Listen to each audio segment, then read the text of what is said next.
د پولیسو د لوړو زده کړو قومندانۍ له لوري د تثبیتي رتبې د 3 میاشتني پروګرام دریم پړاو بشپړ شو چې له مخې 206 تنو افسرانو د یوې غونډې په ترڅ کې د فراغت سندونه ترلاسه کړل. په یا 3 میاشتني پروګرام کې افسرانو ته د امنیتي او عملیاتي چارو، جنایي جرمونو او ګڼو نورو برخو کې مسلکي زده کړې ورکړل شوې. نننۍ دوره زموږ دریمه دوره د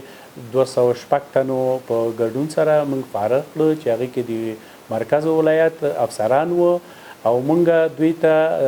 په امني او عملیاتي برخه کې ترافیک ځانګړی کورس وو، د جنایي د جرمونو پر وړاندې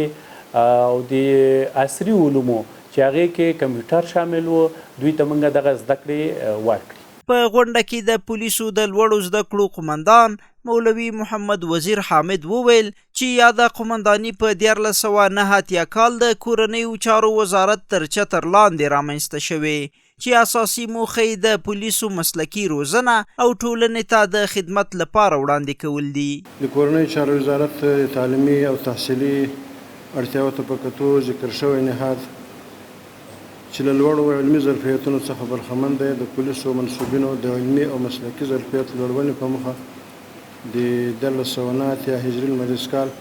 د اداري چارو معاینت تر تشکیلاتي چتر لاندې ایجاد شوی. همدارنګه د کورنیو چارو وزارت د مقام د امنیتي چارو کارپو مولوي شاه محمد په یاده غونډه کې فارغ شوي افسرانو ته په خپلو خبرو کې وویل چې باید د پولیسو یونیفورم په ویاړ واغوندو او د اسلامي نظام د خدمت لپاره خپل وفاداری وښایو. راځئ چې داسې یو پیاوړی نظام جوړ کړو، داسې یو حرکات وکړو چې هر څوک په دې افتخار وکړي، په دې دریشي نور ونه شرمېږي، په دې لباس نور ونه شرمېږي. کنې زه ملا یم، ما عمر په سنګر او په منبر او په سټیج کې تیر شوی، خو نن په دې لباس شرمېږم نه. الحمدلله ویاړم الحمدلله چې زه یو پولیس یم. سره دې چې الله عز وجل د دین نه راته بهر راکړي، د سیاست او نظام نو د جهاد نه بهر راکړي، نن الله عز وجل په دې ویاړلم چې زه د خپل د مجاهد رور سره خپل د پولیس رور سره د دې جامه واغوندم. فارغ شوي افسران خوښ دي چې د پولیسو په برخه کې مسلکي زده کړې ترلاسه کړي او وایي چې له دې زده کړو به د ولس د خدمت او د امنیت د ټینګښت په برخه کې ګټه واخلي او یا د برخه کې د لا زیاتو زده کړو غوښتونکي دي. موږ په تیرو 2 میاشتو کې چې دلته زده کړې وکړې، ډېر سم زده کړه د پولیسو برخه کې کاملا مسلکي سلو. نو انشاءالله موږ به د زده کړو نه په راتلونکو وظیفو کې د ملت د ښه خدمت کولو لپاره نور څه هم زده کوو. د اسلامي امارت د کورنیو چارو وزارت څخه غوښتنه او هیله لرو په راتلونکي کې موږ ته اوږدمهاله د درسي زمینه برابره کړي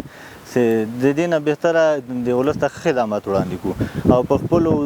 امورو یا چارو کې مسلکي شو تر څو خلکو ته ښه سهولت برابر شي. هیره دې نه وي چې یا 206 تنه افسران د کورنیو چارو وزارت د اداري معاینت د منظور شوي پلان له مخې د پولیسو د لوړو زده کړو قومندانۍ ته معرفي شوي وه چې له فراغت وروسته بیرته خپلو اړوندو قطاعاتو او جزتامونو ته واستول شول.